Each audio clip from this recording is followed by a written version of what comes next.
Hi అండి, అందరికీ నమస్తే. Welcome back to our channel అమ్మ అభిరుచి. ఈరోజు రెసిపీ వచ్చేసి చికెన్ విత్ పొటాటో కర్రీ అండి. చాలా బాగుంది రెసిపీ అయితే, కంపల్సరీ ట్రై చేయండి. ప్రాసెస్లోకి అయితే వెళ్ళిపోదాం. ముందు చికెన్ని నీట్గా కడిగి పెట్టుకోండి. మీకు నచ్చిన సైజులో ముక్కలను అయితే కట్ చేసుకోండి. అలాగే పొటాటోని పీల్ తీసేయండి. కావాలంటే తక్కువ ఉంచేసుకోవచ్చు, అది మీ ఇష్టం. ఇప్పుడు మసాలా కోసం గిన్నెలో ఒక వెల్లుల్లిపాయ రెబ్బ మొత్తం వేసేయండి. అలాగే స్టార్ పువ్వులు వేయండి 2. అలాగే దాల్చిన చెక్క, యాలకులు, జీలకర్ర, ధనియాలు, లవంగి మొగ్గలు వేసి చిన్న అల్లం ముక్కను కూడా వేసేయండి. దీనిని మెత్తగా కొంచెం వాటర్ వేసుకుని మెత్తని పేస్ట్లా చేసేసుకోండి. ఈ ఒక్క పొడిని చేస్తే చాలు, ఇంకే పొడి అవసరం లేదు, అంత బాగుంటుంది. ఇప్పుడు స్టవ్ మీద గిన్నె పెట్టుకోండి. అందులో ఆయిల్ వేయండి. ఆయిల్ వేడెక్కాక కొంచెం పసుపు అలాగే కొంచెం కారం వేసి మనకి ఎన్ని గుడ్లు కావాలితే అన్ని గుడ్లను వేసుకోండి. ఇది ఆప్షనల్, కావాలితే వేసుకోండి, లేదంటే గుడ్లని స్కిప్ చేసేయచ్చు. గుడ్లు అనేవి బాగా గోల్డెన్ కలర్ వచ్చేంత వరకు వేపుకోవాలి.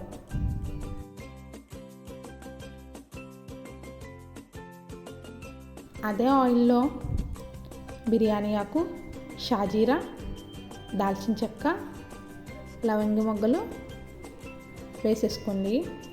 పచ్చిమిర్చి, ఉల్లిపాయ ముక్కలు కూడా వేసుకోండి. ఉల్లిపాయ ముక్కలు బాగా వేగనివ్వండి. అలాగే ఉల్లిపాయ ముక్కలు వేగడానికి కావాలంటే కొంచెం సాల్ట్ని కూడా యాడ్ చేసుకోవచ్చు.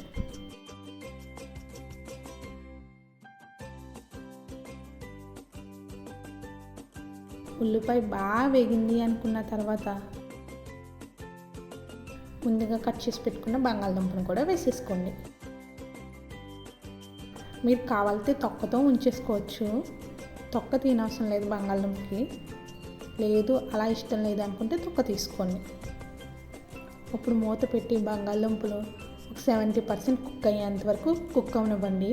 అలా కుక్ అయింది అనుకున్న తర్వాత చికెన్ కూడా వేసేయండి.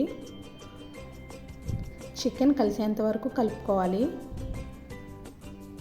అలాగే చికెన్ వేసాక మూత పెట్టకండి.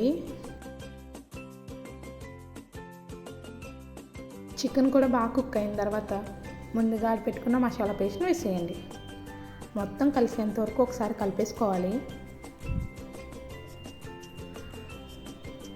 అలా కలిపేసుకున్న తర్వాత మీ స్పైసీకి తగ్గట్టు కారాన్ని వేసుకోండి. నేను 1.5 స్పూన్ కారాన్ని అయితే వేసాను. ఆల్రెడీ సాల్ట్ ముందు వేసాం కాబట్టి ఒకసారి చెక్ చేసుకొని వేసుకోండి. కారం మొత్తం కలిసేంత వరకు కలిపేసి వాటర్ని అయితే యాడ్ చేయండి. ఎక్కువ వాటర్ వేయకండి, ఆల్రెడీ చికెన్ కుక్ అయిపోయింది కాబట్టి. అలాగే వీడియో నచ్చితే లైక్ చేయండి, షేర్ చేయండి. మరిన్ని వీడియోల కోసం నా ఛానల్ సబ్స్క్రైబ్ చేయండి. అలాగే వీడియో నచ్చినా కూడా సబ్స్క్రైబ్ చేయండి. వాటర్ వేసాక వాటర్ అనేది బాగా ఎగిరిపోవాలి.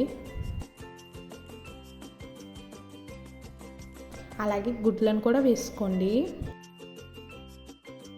గుడ్లు ఆప్షనల్ మాత్రమే, మీకు కావాలంటే వేసుకోండి, లేదంటే స్కిప్ చేసేయచ్చు. కూర అయితే చాలా బాగుంది, కంపల్సరీ అయితే ట్రై చేయండి. ముక్క కూడా బాగా ఉడికింది, ఒకసారి ట్రై చేయండి రెసిపీ అయితే.